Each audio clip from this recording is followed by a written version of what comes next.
Hi నమస్తే welcome to Mara media. నేను మీ కేవీఆర్.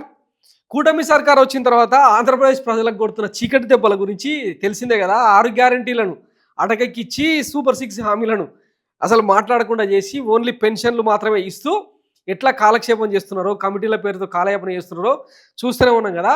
ఒకవైపు అమరావతిని లిఫ్ట్ చేసి 1,20,000 కోట్లకు పైచిలకు అప్పులు తీసుకొచ్చి మరి ఎవరు ముక్కులో చేసినారో తెలియదు కానీ ఇప్పటికే లిక్కర్ రేట్లు, లిక్కర్ సిండికేటు, ఇసుక మాఫియా వీటన్నింటికి రూపకంగా ఎవరికి డబ్బులు వెళ్తున్నాయో అందరికీ తెలిసిందే.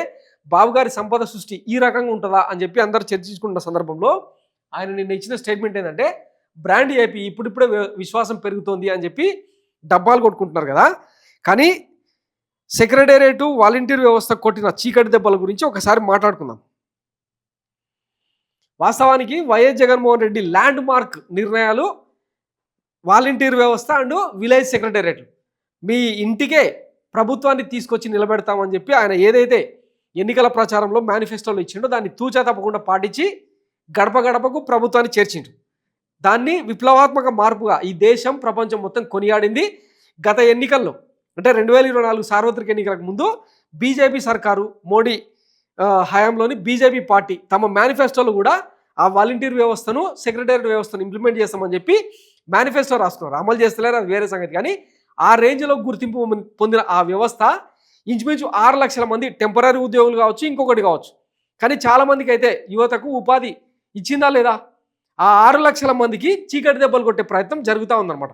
ఎట్లా చేస్తున్నారంటే సచివాలయాలను 3 కేటగిరీలు విభజించి ఉద్యోగులను తగ్గించాలని నిర్ణయం. సంపద సృష్టిలో భాగంగా, కాస్ట్ కటింగ్లో భాగంగా వేస్తున్న కత్తెరలు అనమాట.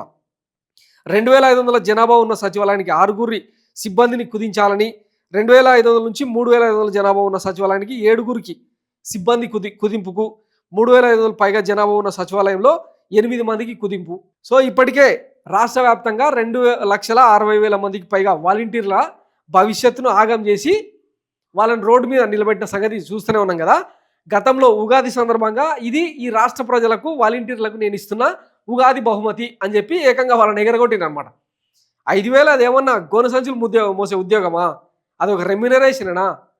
వాళ్ళకు గౌరవప్రదంగా జీతాలు ఇస్తాం, 10,000 రూపాయలు పెంచుతాం, అఫీషియల్గా వాళ్ళను కాంట్రాక్టు ఉద్యోగులకు గుర్తించి ఈ ప్రభుత్వంలో కొనసాగిస్తామని చెప్పి చీకటి దెబ్బలు కొట్టి వాళ్ళని ఇప్పుడు ఆ కుటుంబాలన్నింటినీ రోడ్డును నిలబెట్టి బ్రాండ్ ఏపీ అని ప్రచారం చేసుకుంటున్నారు అన్నమాట.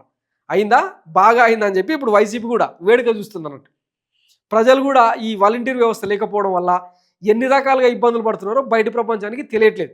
అందుకే ఇప్పుడు ఈ సంక్రాంతి సందర్భంగా సెల్ఫీ వీడియోలు తీసి ఎవరి అకౌంట్లలో వాళ్ళు పెట్టాల్సిందిగా విజ్ఞప్తి చేస్తూ thanks for watching Mara media. నేను మీ కేవీఆర్. Thank you.